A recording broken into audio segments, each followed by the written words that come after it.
Hey guys, what's up? Now, these are the hardest JRPGs of all time. These are the hardest JRPGs that I have ever finished.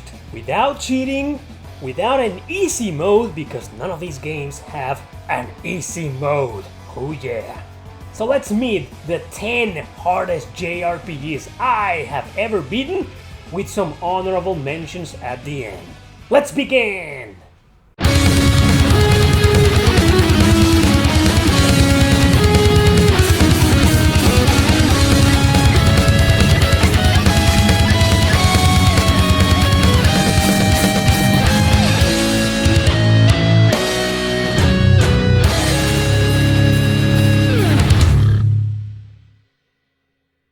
Number 10. Exist Archive, The Other Side of the Sky.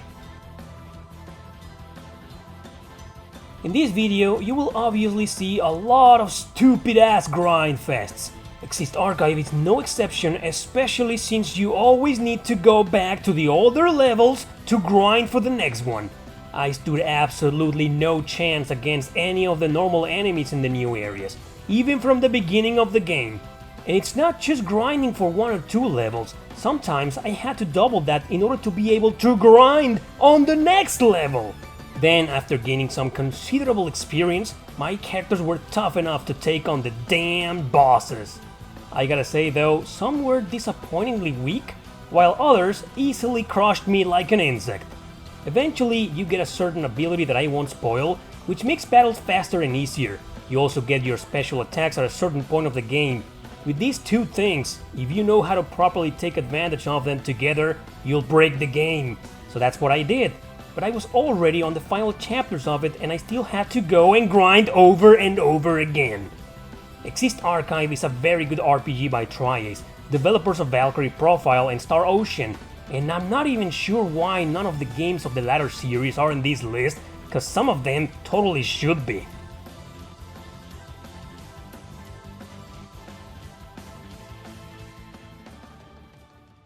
Number 9. Disgaea 2, Cursed Memories.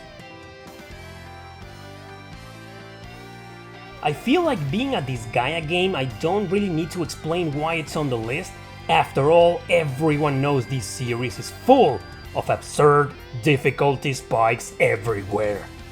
And well, it's the only one in the series I've ever finished. I made it to the final boss in Disgaea 4, but he kicked my ass several times, so I gave up. I've always felt this one is easier than some of the others, but maybe that's just me. It was a long time ago, so I'm not sure how exactly I pulled it off and beat it. One thing I'll never forget though is the many hours of grinding I had to do in order to at least stand a chance. That's not to mention the extremely annoying puzzles it had on some maps, but I pulled through. What I did was solo some maps with a few overpowered characters, and that's that. I think Adele, Tink, and Edna were many levels above the rest of my team by the end of the game, so I mostly beat it thanks to those characters. Anyway, why these crazy ass RPGs on the list should need a proper explanation. You all know these games are stupidly hard nonetheless.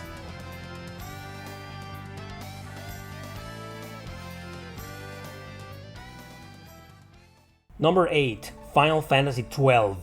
Yes, the original PS2 version, not the remaster. While others found this game somewhat easy, I found it extremely hard. The reason is because I didn't really understand the magic system and how to abuse it until very late in the game. And even on the final chapters, I was still having some trouble. And it's not like I spent hours and hours of endless grinding in vain, because I feel even if I had understood the magic and the overly convoluted skill system, I still would have required leveling up. And boy, it takes forever to gain a single level in this goddamn game. To make matters worse, it's one of those where you can switch between active and inactive party members during battle. That's cool, but that also meant I felt the need to grind them all. Maybe if I had properly understood how to fight, this game wouldn't be in this list, which means I seriously underestimated it. Let me put some of the blame on some of the insanely unbalanced bosses here, like some of the Espers. They had either very annoying minions around them, or these really nasty area of effect attacks that destroyed my entire party in seconds. However infamous this game might be, I really enjoyed it. but I'll probably never go through the original PS2 version ever again.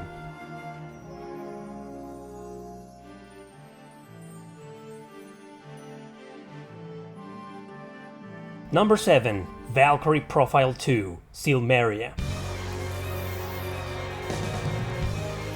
So I've told the story before on how I first hated the battle system and dumped the game. I went back to it and fell in love after a second chance. I absolutely love the combat, which is something you really have to do, because not only is this game yet another freaking grindfest, but it's also extremely tricky. Leaving the exhausting grinding aside, I'll explain the other godforsaken aspect of this bastard.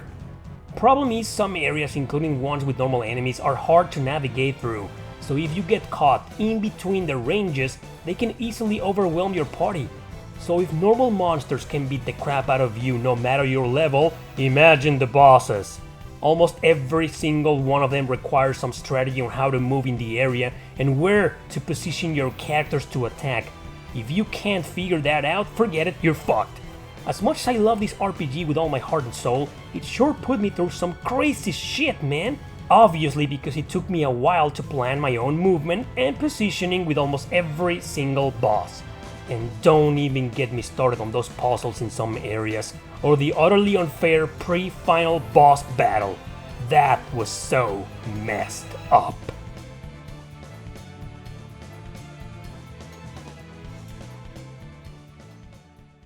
Number 6. Arc Rice Fantasia. Another fucking grindfest. Let's move on. Fine, I'll explain. There is no trick here except on how to manipulate certain things. The battle system, while great and innovative, is also quite a trickster. You see, action points are shared among your 3 active party members. You can do several actions with one and have the others do just one, or wait, or defend. Since there's a lot of area of effect attacks, obviously you'll want to separate your characters from one another. However, if you want to buff them or heal them all with one action, then that becomes a problem. That's how much of a pain in the butt is this asshole. It's a hard game, so of course you want to have everyone together, so you'll keep buffing and healing. Even being over leveled will not help you bypass this penalty. Thankfully, most normal enemies are balanced, just like half of the bosses. The other half, though, are nothing but certain migraines and rage-inducing machines. Why? Because they also share the action points, just like your party. And if you're only fighting one boss, which is generally the case, well, they will have several turns in a row and often devastate the strategy you worked so hard to plan. Yup, that's Arc Rice Fantasia for ya.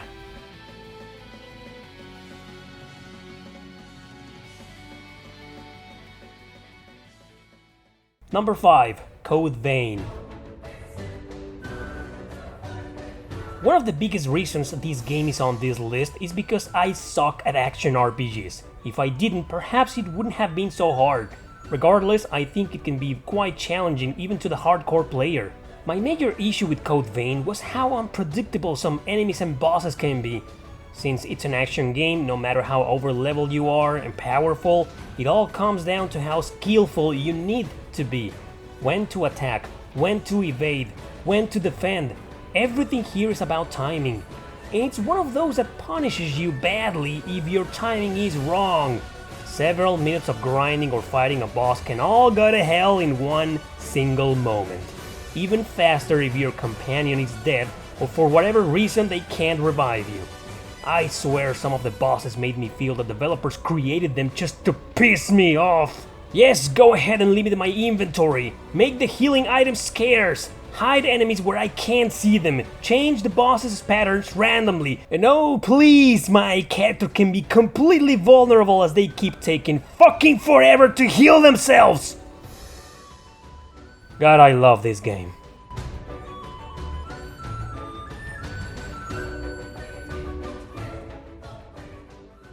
Number 4. Octopath Traveler. Welcome to a retro-looking modern RPG where the first 10 hours will be a friendly and nostalgic trip into the past. You don't have to recruit every single character, but you do anyway, cause it's so easy to get them all and beat their first chapters. Worry not, cause after you unlock their second chapters, it will all go to hell. Suggested level to beat that character's next chapter, 40. Their current level, 15. Nah, it probably won't take you very long to grind them, right? 5 hours later, you've only gained 5 levels. But since the game is so beautiful, so addictive, so engaging, and so very well written, you'll put up with all that crap. Just remember the bosses will still have your dirty ass and hand it back to you 10 times dirtier than before, even if you leveled up enough. Time to find those shrines and learn other jobs, eh? Time to abuse the dancing skills so you can have a miserable amount of extra experience. Time to improve your unique abilities, cause hey, you can't progress through the story unless you do. Sorry pal, that still won't be enough. Some of the bosses have some extremely nasty shenanigans like blocking your inventory, skills, randomly changing weaknesses, or just plain swarming your party with status effects. Forget about the post-game, just be happy if you beat it with your main character and never touch this excellent RPG again.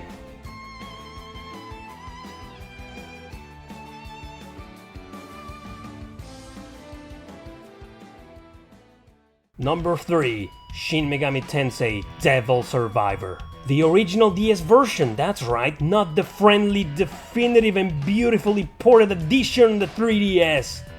And only this one cause I beat Devil Survivor 2 on the 3DS. Before those ports ever existed, I was stuck with the insanely difficult DS release. I don't want to mention the grinding here, even if it's not as necessary as in the other games we've seen so far. The root of all problems with this beast is the mission design. Forget about how unfair some enemy skills are, or how annoying some demons can be. The requirements for victory sometimes are the nightmare itself.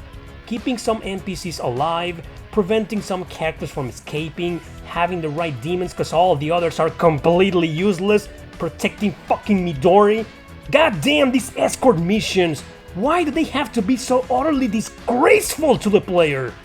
Most of the time, even if these characters can fight, they act with zero strategy and get themselves killed. And that's what makes Devil Survivor so hard, because if luck is not on your side, it will own you over and over and over. Yeah, life sucks, doesn't it? Things will rarely go the way you want in this RPG.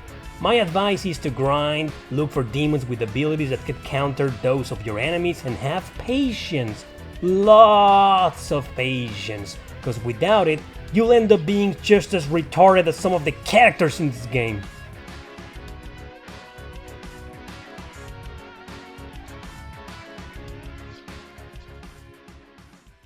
Number 2. Growlancer, Wayfarer of Time.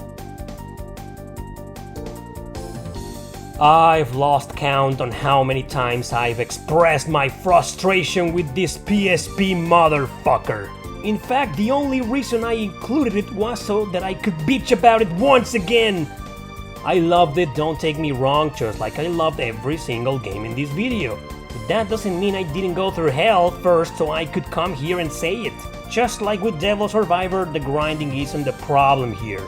Mission design and objectives are, together, the embodiment of evil. I've discussed how hideous the one where each character has to defend a flag by themselves. Or how about this one where you need to prevent Speedy fucking Gonzalez from escaping? Sure, there are ways around them to make them less infuriating, and obviously that's exactly what I did to beat them. Again though, it's one of those games where even having the necessary tools, rings, skills, and levels won't save you from pulling your goddamn hair. Other missions involve the usual bullshit we all hate. Protecting NPCs from dying, escorting certain imbecilic characters, preventing the enemy from reaching somewhere, or finishing the objective in a very short period of time. And if you're thinking the final boss will be excruciatingly painful, you're right. And dude, I'm talking about the main path of the game, cause some of the other routes are 10 times harder. I have zero advice here. Several viewers often ask me for tips and tricks on it. I always play dumb. I can't comply. Nothing I say matters when it comes to Grow Lancer 4. But I will say this, it's totally recommended, as it is one of the absolute best PSP JRPGs of all time. I'm serious.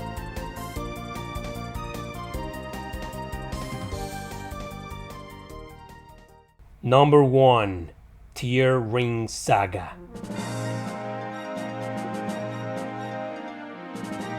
Ever wonder why some RPGs stay in Japan and never see the light elsewhere? Their unforgiving difficulty might just be the reason.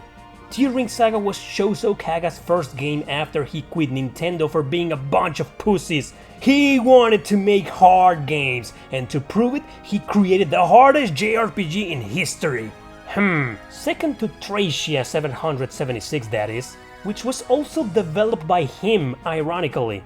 So his little Fire Emblem clone ended up being the craziest adventure I've ever played in my life.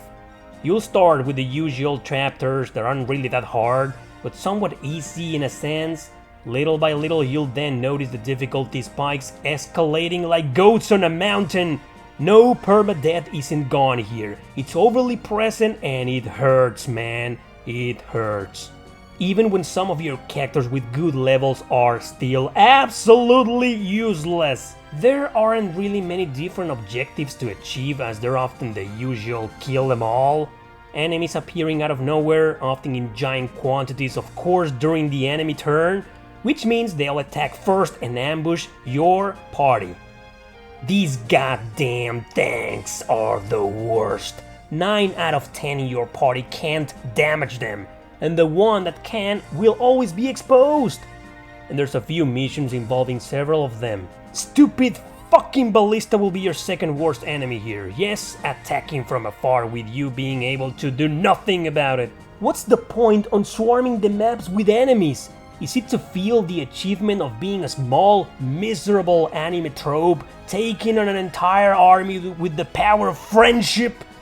These endless amounts of enemies and reinforcements are precisely the reason this game is almost downright impossible. Also, thanks for being so cryptic on how to recruit certain characters. It really made my life easier.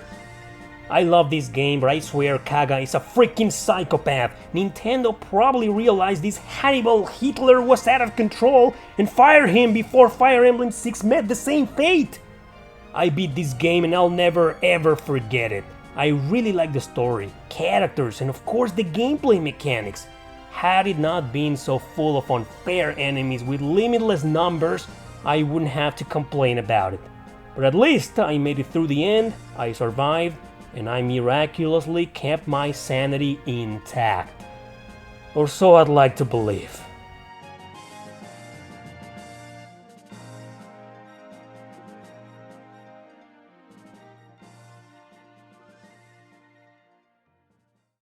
You're probably already wondering, where's Fire Emblem Fantasia 776? Well, when I got to the final boss, the final mission in that game, it was so hard, so freaking hard, that I had to use a cheat. Same case with Spectral Souls on the PSP. I was halfway through the game, my PSP fell down and broke, along with all of my game save files. So I had to restart the game, and because I didn't want to go through all that crap again, I used a cheat code to get me through until that point and onward.